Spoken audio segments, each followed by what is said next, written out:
कि देखो एक वीआईपी स्नान था, एक जनरल।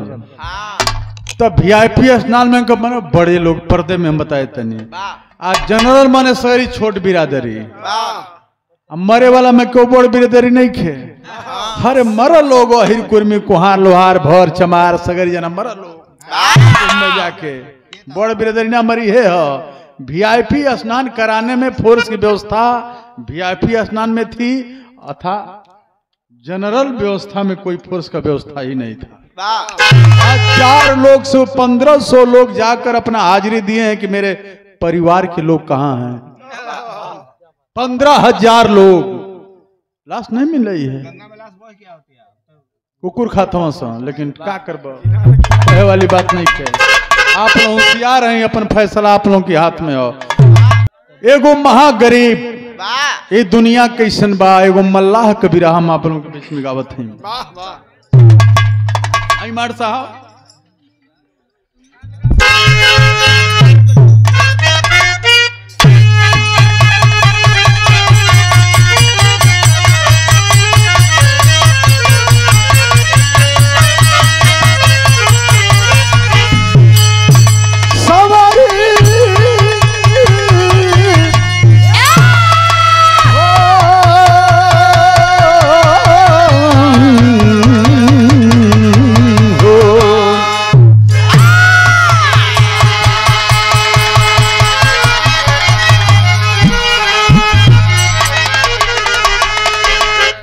आधा घंटा समय दें। कवि जी भूमिका में संकेतित हो।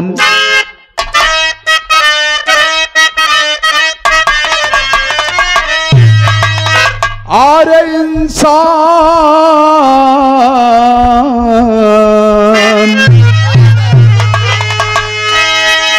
इंसान बदला या बदला जमाना,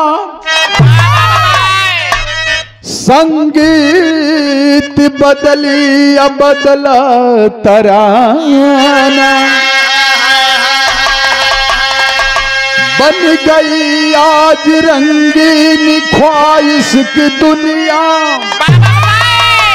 समझ में न आता है अपना बेगाना,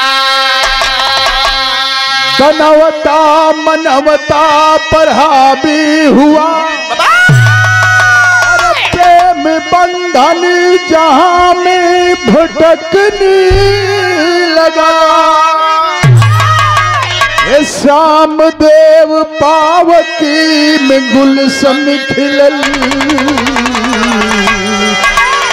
पाक सरिता जलज भी मटकने लगल।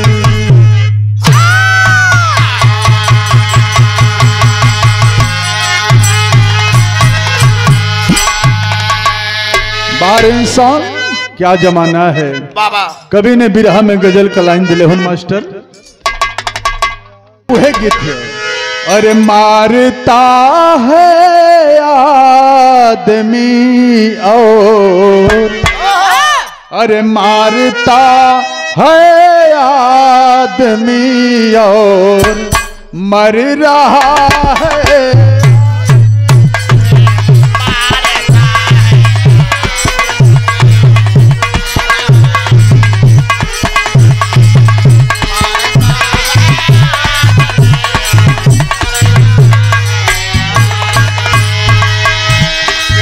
मारता है आदमी, अरे मर रहा है आदमी, बात यही है जल रहा है, बात यही है जल रहा है आदमी से।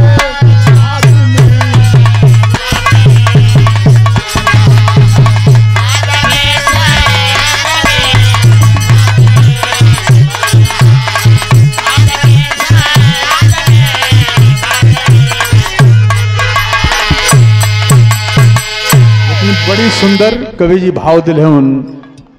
अरे बीज नफरत की जहां में, बीज नफरत की जहां में बो रहा है आदमी, बीज नफरत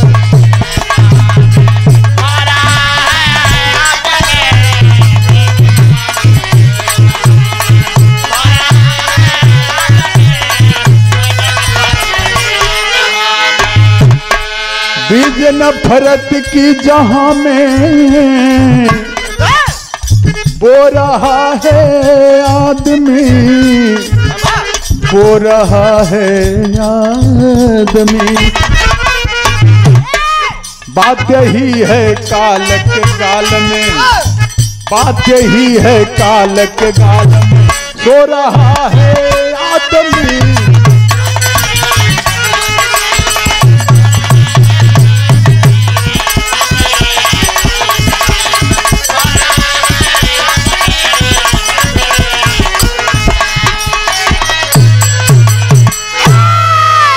बारह इंसान कभी सिंगल शेर में लाइन दिले हैं उनके से मास्टर।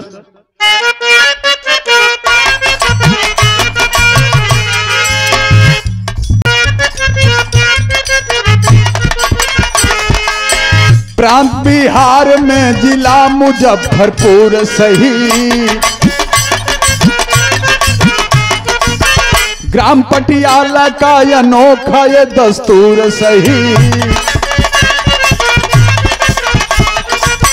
वहीं के रहने वाला सहनी का परिवार रहा, खेती बाड़ी केवल जीने का आधार रहा। बेटा विकलांग पिंटू बहन बड़ी शीला थी, बाप का नाम माधो माता जी उर्मिला थी। बात न माने माधो बेटी वो मेहरारू का, आशिक बन गया था बेसा और दारू का। अय बाबू प्रांत बिहार जिला मुजफ्फरपुर ग्राम पटियाला का रहे वाला गरीब मल्लाह का जात। ओहो रे गरीबी रहल, गरीबी चरम सीमा पर रहल। माधव का एगो लड़का एगो लड़की, माधव का लड़का एक कही बा दोनों पैर से विकलांग बा, लड़की बौढ़ बा सयान बाटे पैर से सही बा। समय बीतत बा लेकिन का करत होन, दारू पियत होन। बड़ी सामाजिक विरहा है, रोज दारू पियत होन, ना मिलत हो, मेहरारू का गहना बेचत होन। आखिरकार भइल का समय बीतत हो धीरे धीरे। मेहरारू कहत बा आखिरकार ही तेरे पियब, बेटा पैर से विकलांग हो, लड़की का शादी जोग होती है, कपारे पर भार बढ़त जात बा, कैसे धर्म चली। भाव है कैसन,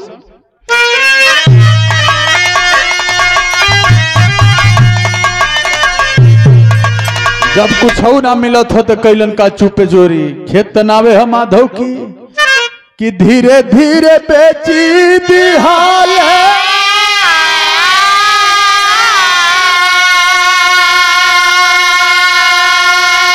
अरे सगरो जमीनिया हो।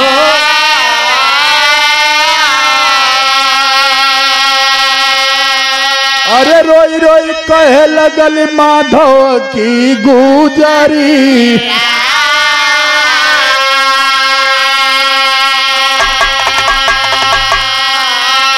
कि 2 बीघा खेती बाटे एक सजनी बेचा सैया। रोवे माई बेटी कैसे मिटी है जीवनी।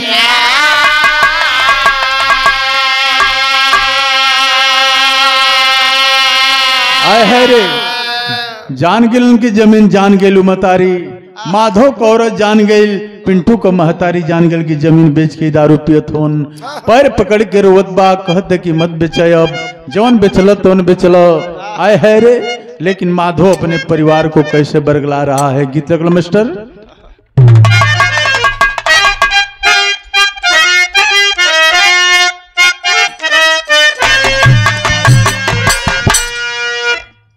ओए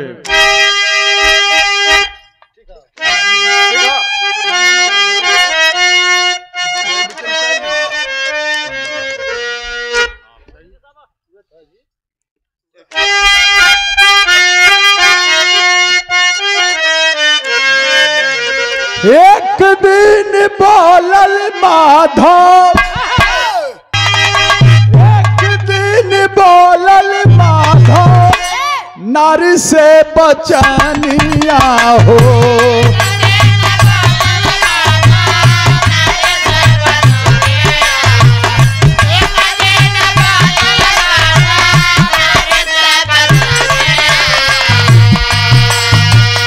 एक दिन बोलल माधा नारी से बचनिया हो। पिंटू करी है पढ़ाई जाके पटना।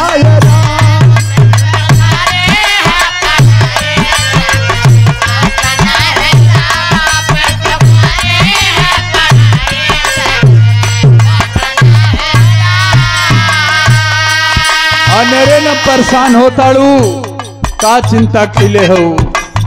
पिंटू दोनों पैर से विकलांग बाना ना, इनके पढ़ा देव ले आके हम पटना में सरकारी कोटा विकलांगन कयावेला बड़ी नौकरी। विकलांग बाड़न कहीं ना कहीं एडजस्ट हो जाइए, नौकरी पा जाइए, बड़ी खुश भइल। मेहरारू आखिरकार चुपे चोरी उहो 2 बीघावा खेतवा आ घरवा रजिस्ट्री क के चुपे चाप लेके अपनी लड़का के जब मुजफ्फरपुर स्टेशन पर गई है बाबू, ट्रेन के इंतजार करत हो। परिवार के जानकारी नहीं थे कि खेतवा सगरी बिका गई। आखिरकार बड़ी मेहरारू खुशबा की अब तो आपके भगवान सद्बुद्धि दिला, ले जाई पढ़ाई लड़का नौकरी पा जाई तो बड़ा धूमधाम से बिटिया का शादी हो जाई। लेके यही मुजफ्फरपुर स्टेशन पर गई हवन, अपनी बेटवा के कहना बेटा बैठा तो के हम सेव संतरा लेके आवत है। आखिरकार लड़का जो रहा है तब तक गीत लगल।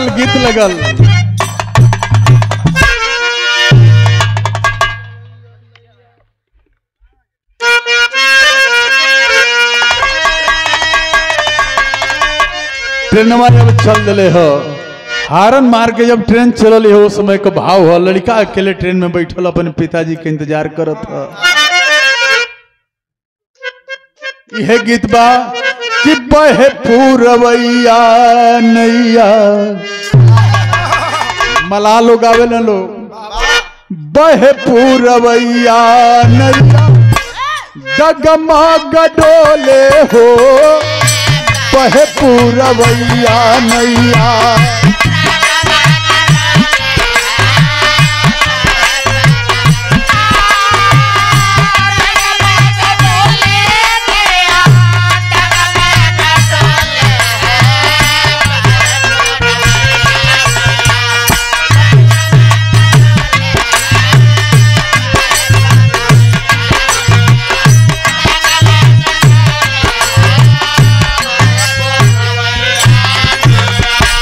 लेकिन जब ट्रेन चलल हो उस समय का भाव हो। रोवेला ललनवा तू तो, रोवेला ललनवा पापा के चिल्लाई हो।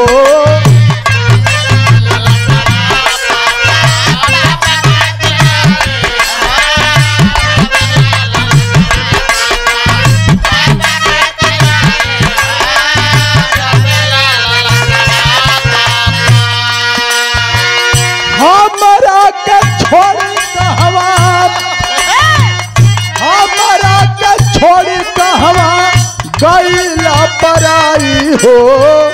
रोवेला ललनवा पापा के चिल्लाई हो।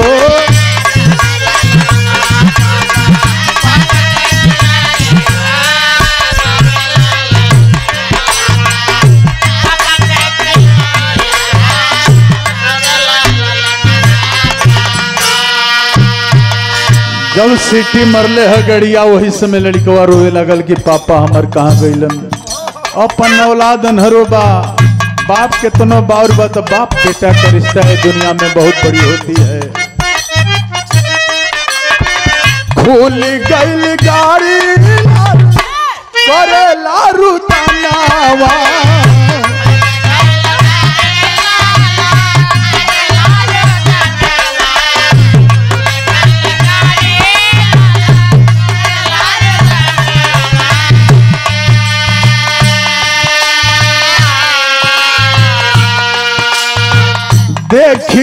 हालात बरसे सब कर नया नया।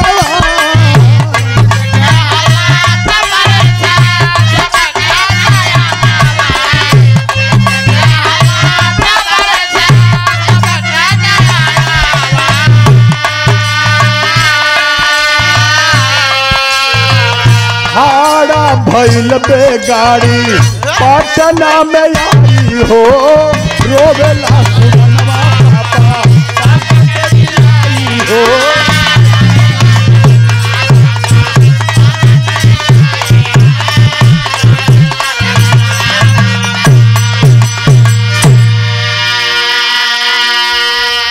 आखिरकार लड़का जब रोए लागल और ट्रेन में, उस ट्रेन में समझदार लोग बैठल हवन, बात के समझ गिलन कि लड़का के साथ कोनो धोखा भइल बा।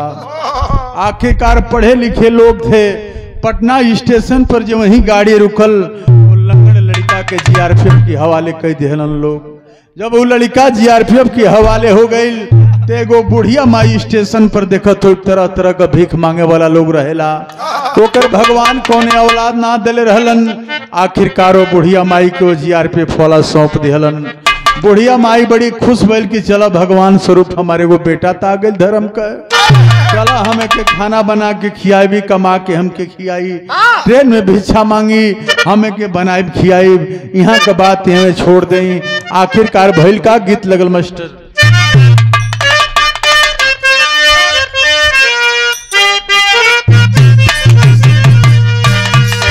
अब तो लड़कवा वो बुढ़िया माई का बेटा बन के धर्म को भीख मांगत हो, खियावत हो, जीवन का परवरिश चलत हो।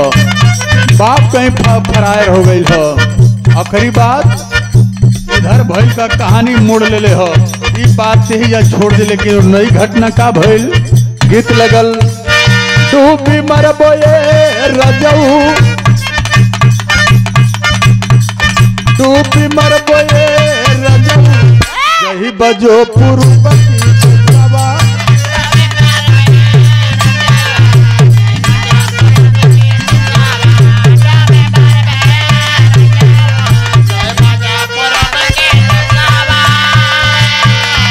लेकिन कहानी मोड़ ले हो। आई गई बाबू, आई गई बाबू, दुआर कर जदार एक दिन,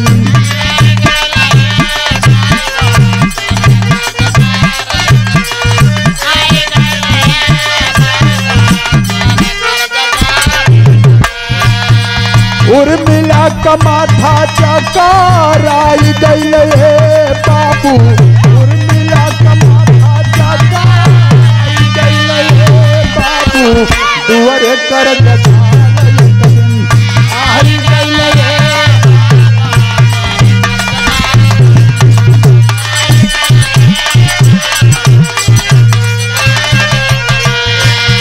तनी ध्यान से सुनो, कहानी बड़ी रोचक हो, बड़ी सुंदर कहानी हो। आखिरकार दाखिल खारिज होने के बाद कब्जा करने के लिए जे ले ले बहू आ गई बा, जानकारी ना कि खेत बिकाइल बा। जब दाखिल खारिज के जब कागज देखौले हवन, जब देखले बे बाबू शीला उर्मिला, नीचे धरती उस ऊपर आसमान फटने लगा। जाऊं तो कहाँ जाऊं, आखिरकार जब कुछ है ये नहीं खे, सोच गई गांव को लोग दिहली त्याग पाटी याहला नगरिया बाबू,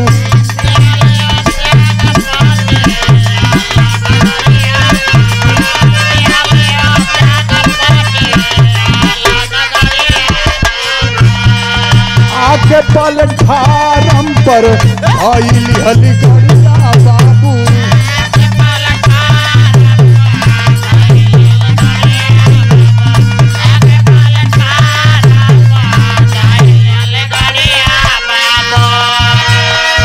बादरी में चंदालू काई गई बाबू, बादरी में चंदालू काई गई,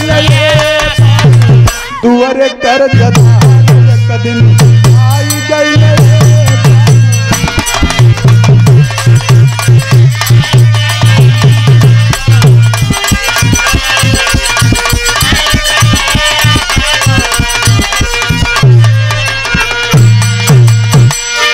आखिरकार जब देखले बा कि हमार जमीनी घरवा दूरवा जब सगरी रजिस्ट्री हो गई तो हम रही के का करब।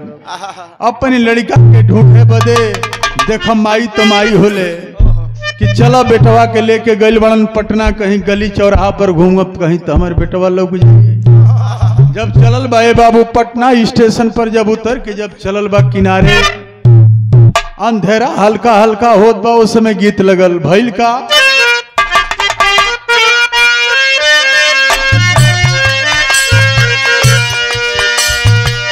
रोवे माई बेटी दोनों पटना शहरिया पटना बहला नया न जल आए हो विधाताई का लिखला कर मावा में लिखला कर जुट गइल भीड़ा पड़ी यार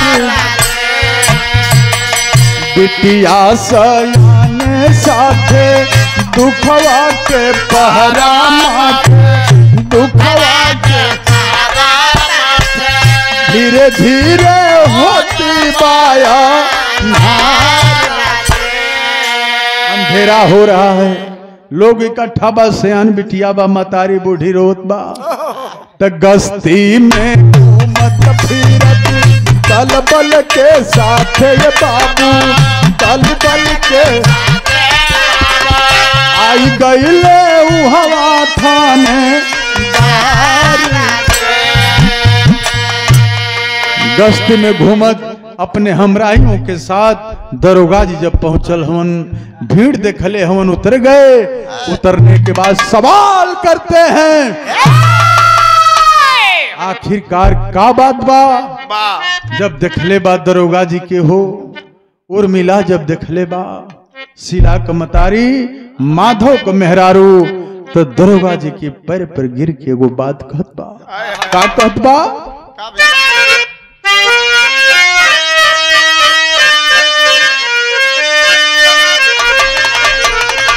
अरे देखली दरोगा के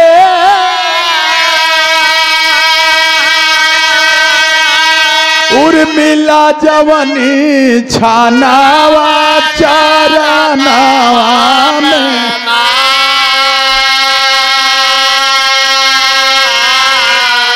तोरे गिर के रुदनावा चारनावा में सैया शराबी बेचले सागरो जमीनिया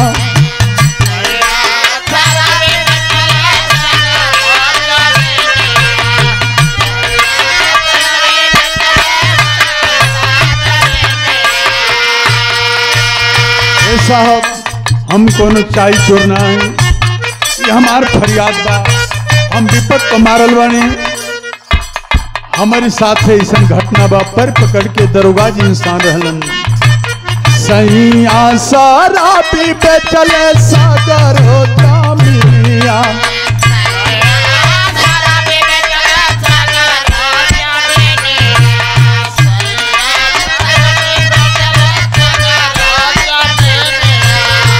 नावा पहाड़ काटे धावेले रायलिया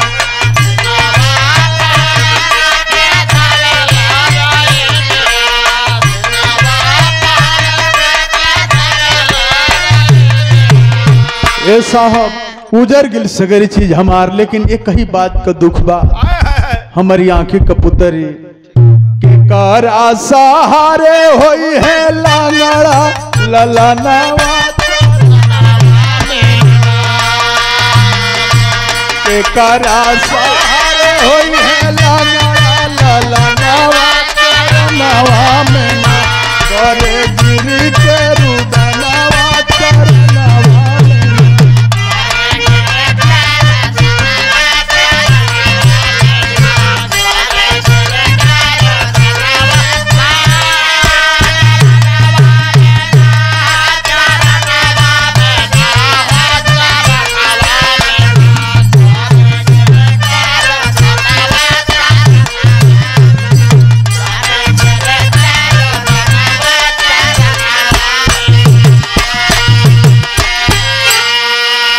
दरोगा जी वो माई बेटी के लेके अपनी गाड़ी में बैठा के थाने में लेके गईलन, भोजन करवलन।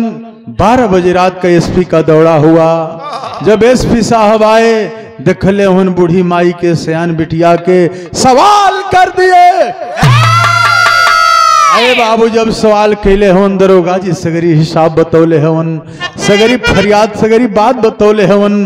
12 एसपी साहब तो बिरहा में टेरी का भाव हो।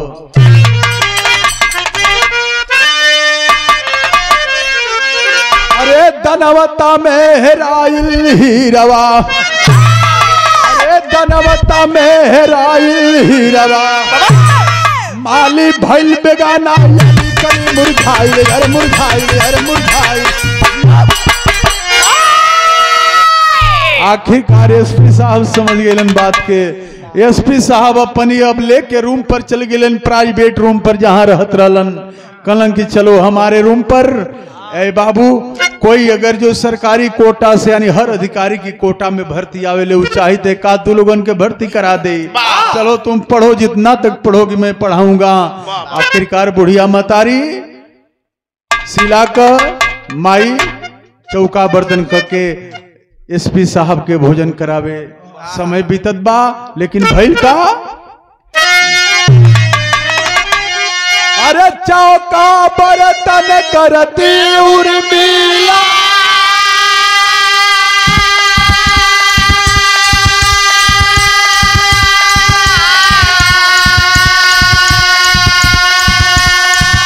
अरे सिला करे पढ़ाई।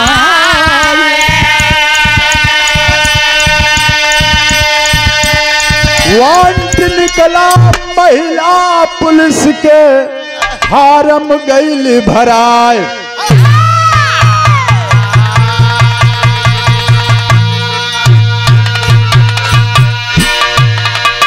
अरे बाबू वांट निकल गई महिला पुलिस के।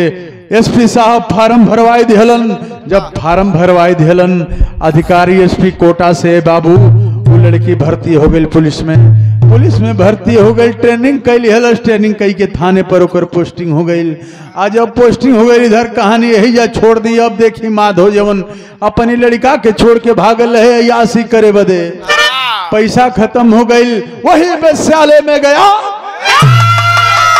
पैसा नहीं है तो वही रंडी लात मारी है, भाग जाओ।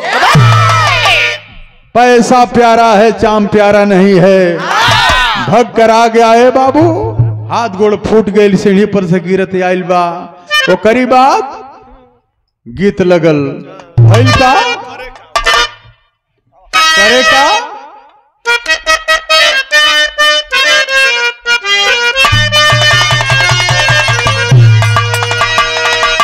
तर नरियरवा कै बागी,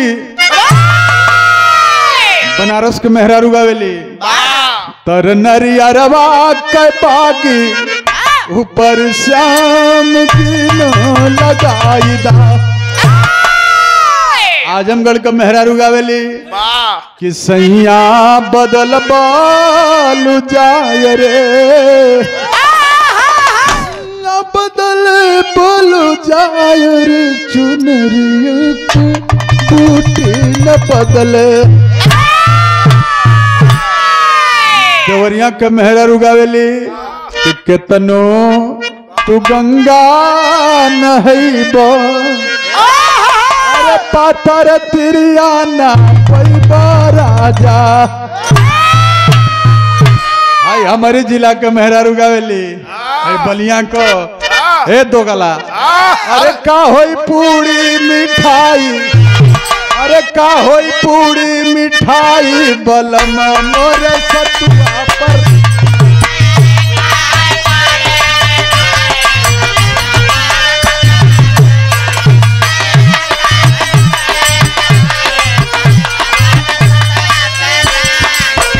भाव पर आई माधो करे का। अरे माधो करेला पकिट मारी, चेहरवा बनल कस भिखारी।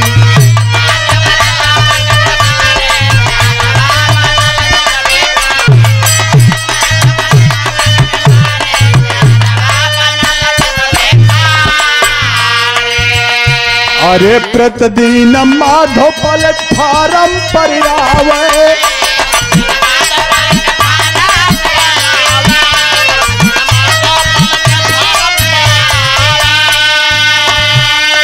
पिंटू बेचारा के पैसा चोरावे,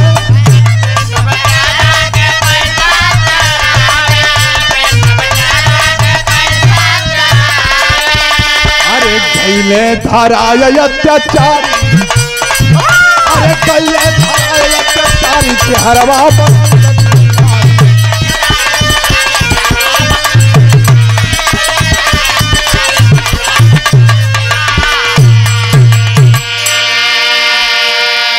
आखिरकार वो बुढ़िया माई जौन लड़कवा के पालत रहल, वो रेलवे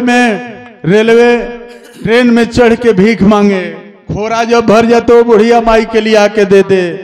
अब वो माधो का करे कि चिन्हलस कि हमारे बेटा हा तो जब खोरा भर जा लंगड़ बप्पर से लेके भाग जाओ। आखिरकार आके अपनी बुढ़िया माई से कहलस, धर्म की माई से, वो महतारी जीआरपीएफ वाले से कहलस। जीआरपीएफ वाले समय पर तैनात हुए, जब तैनात हुए तो पकड़ा गया माधो। आज जब माधो पकड़ाइल हो बाबू, उस समय का भाव आल्हा में हो।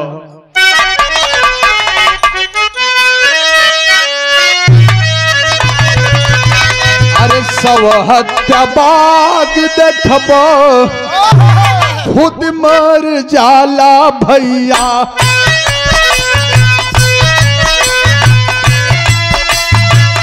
गाइले धराय एक दिन माधव बात क्या,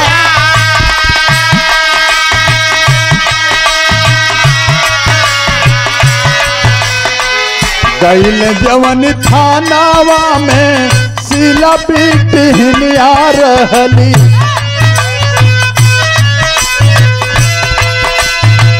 माधव पर गिरे लागल लाठी धुआंधार,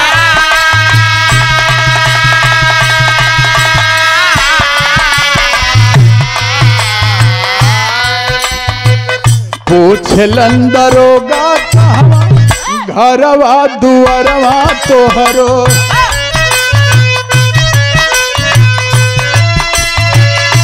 माधव बतावे लगलन पूरा जा,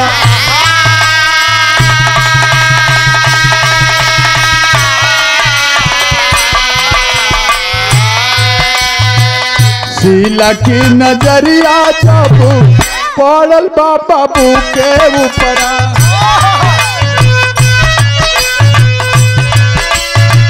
झारी झारी बहेला नयन जल,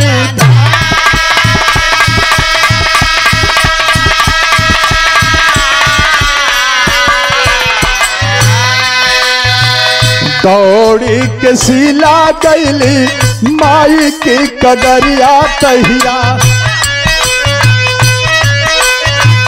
चल माई आई बाबा बाबूजी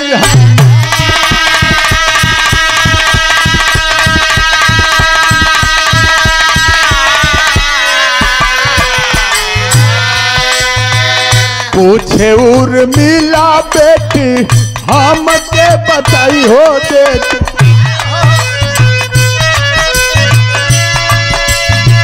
काहे पिटाई गईले बाबूजी,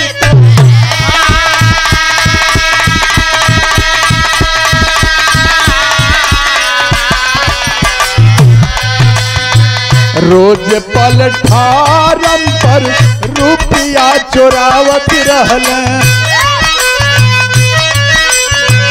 पाट विकलांग जे करके हुनाया,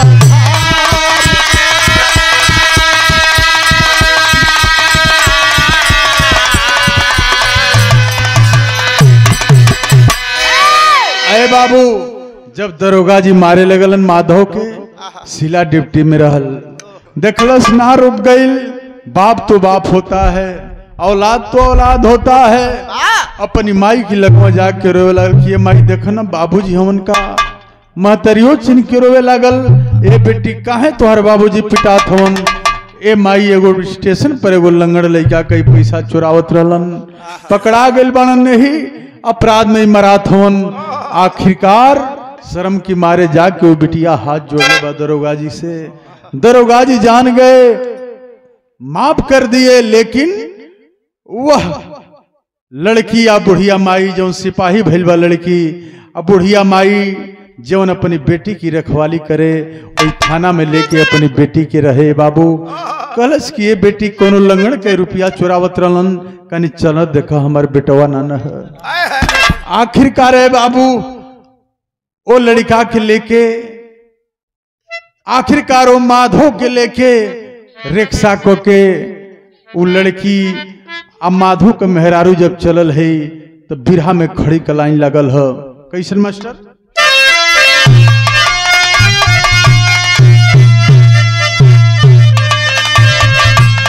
जब लेके बाबू पहुंचल स्टेशन पर, जब बुढ़िया माई देखलस अपनी औलाद के तो चिन गई हो, गोदिया में लेके रोवे लागल। कलश किए बेटा इतना दर दर के ठोकर कैला, अब तू चला हमारी साथे, हमके तू मिल गईला।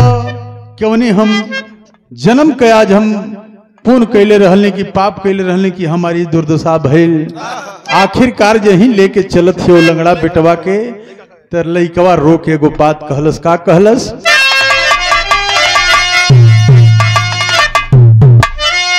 अरे हेरे सवाल रोको इस सवारी ना जाई, हमारे साथ जवल धर्म का मतारी ना जाई।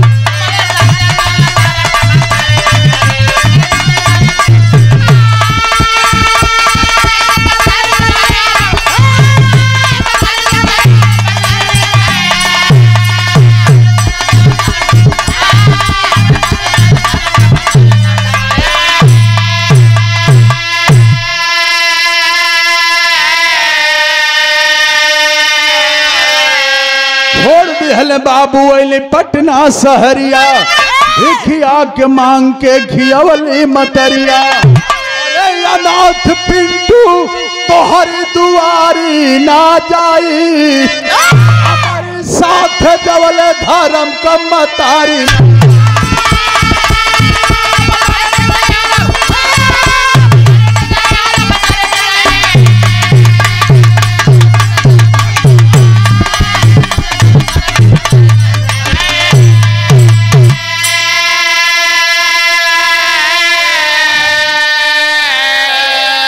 अरे बाबू आखिरकार बात माने के परोलो लड़का का, वो बुढ़िया भिखारी जौन धर्म के मतारी रहल, आखिरकार वो के साथ में लेके आवे के परल।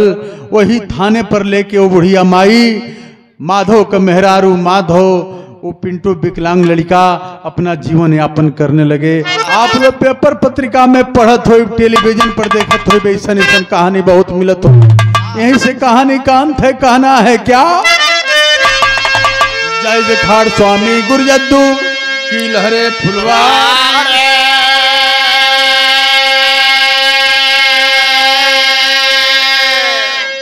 श्री रामश्रे अच्छे लाल संग खिला की तई,